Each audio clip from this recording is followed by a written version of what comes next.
This plain would witness one of the most famous battles of antiquity, a battle that would pit the genius of Hannibal Barca against the raw power of Rome's legions.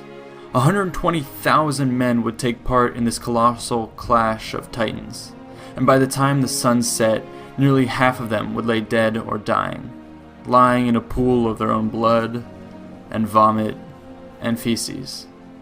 The day was August 2nd, 216 BC.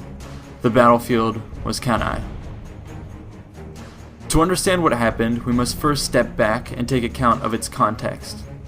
The battle was part of a much larger series of conflicts between the nations of Rome and Carthage, known as the Punic Wars.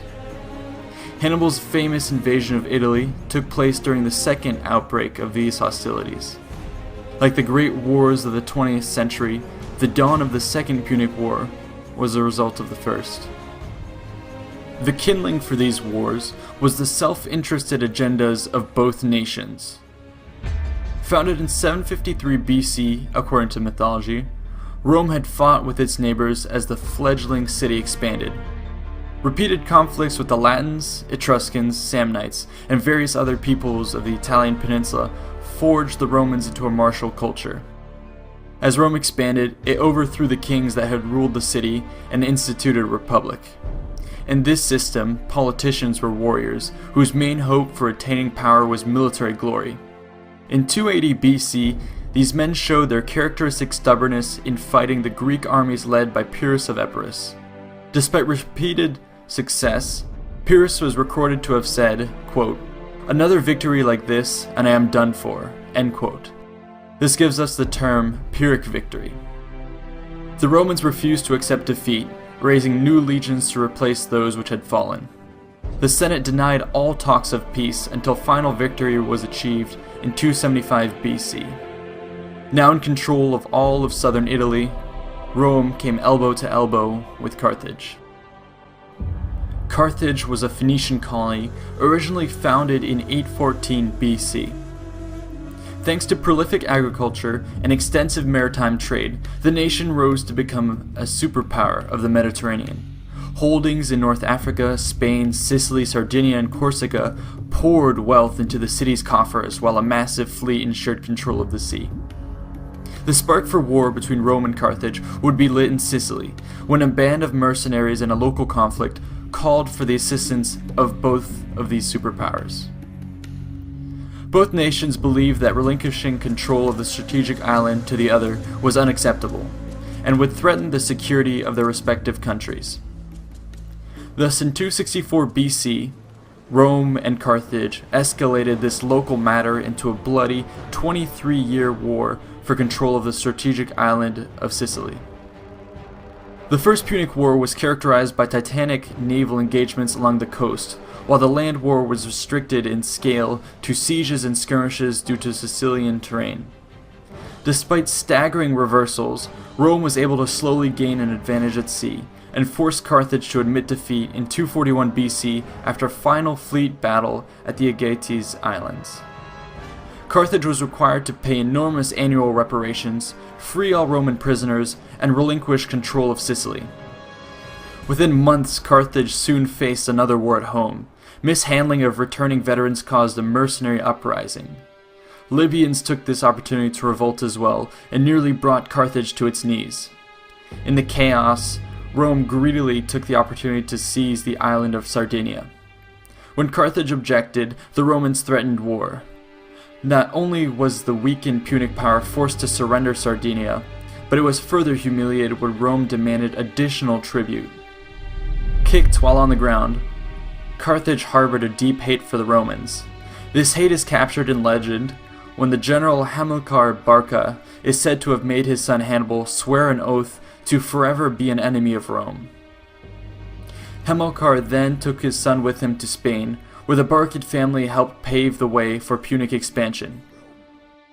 When the father was killed in an ambush by Spanish tribes, Hannibal took control of the army. In the following years, Carthage was able to stabilize and even grow in part due to the rich resources of the Iberian Peninsula. Rome took note of these expansions and employed measures to restrain Carthage. Despite having little direct involvement in Spain at the time, Rome allied herself with the city of Saguntum and prohibited Carthage from pushing past the Ebro River. Hannibal resented this Roman intrusion into Punic affairs and would not allow himself to be bullied. He involved himself in a local dispute and laid siege to Saguntum, seizing it by storm. Otherwise occupied with unrest in Illyria and Gallic raids in northern Italy, Rome could only send an angry delegation to Carthage. Tensions ran high as the majority of the Punic senators found Rome had gone too far in asserting itself as Carthage's superior. Quintus Fabius Maximus, who had led the delegation, is said to have stood in the middle of the chamber and announced that he carried in the folds of his toga both peace and war, and could let fall from it whichever the Carthaginians chose. He was met by an uproar and declared that he let fall war. The Carthaginians shouted back, "We accept it." In 218 BC, the Second Punic War had begun. Rome anticipated a repeat of the First War, where it was the one with the initiative. The Senate amassed troops and prepared the legions for a dual invasion of Spain and North Africa. Hannibal, however, was a much more aggressive commander. He had been carefully preparing for this day and executed a rapid march with his army.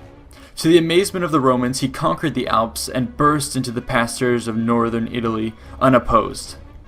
Though the journey was costly, it achieved total surprise and stupefied the Romans, who never expected to be fighting a campaign in their own backyard. Everything the Romans could throw at the invading force was destroyed.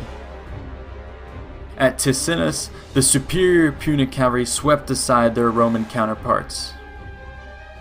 At Trebia, the Punic center pinned the Romans, while hidden forces tore into their flanks. At Lake Trasimene, the entire Roman army was ambushed on the march and driven into frigid waters. With each victory, Hannibal's reputation grew, and with it, the army, as more and more discontented tribesmen from the northern Italian borders flocked to greet the general. Hannibal now dictated the terms of the war.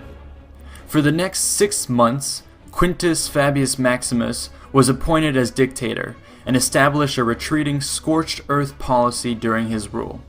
He became known as Maximus the Delayer for his unpopular but effective tactics of refusing battle. The Romans believed they had now caught their breath and eagerly awaited an opportunity to finally face Hannibal head-on. The Senate still had reason to believe in their military.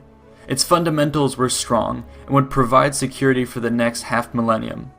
Yes, Hannibal was powerful, but he was also alone, far from Carthage and its reinforcements. If the Punic force were to lose even just one significant battle, it was too far from any secure base to survive.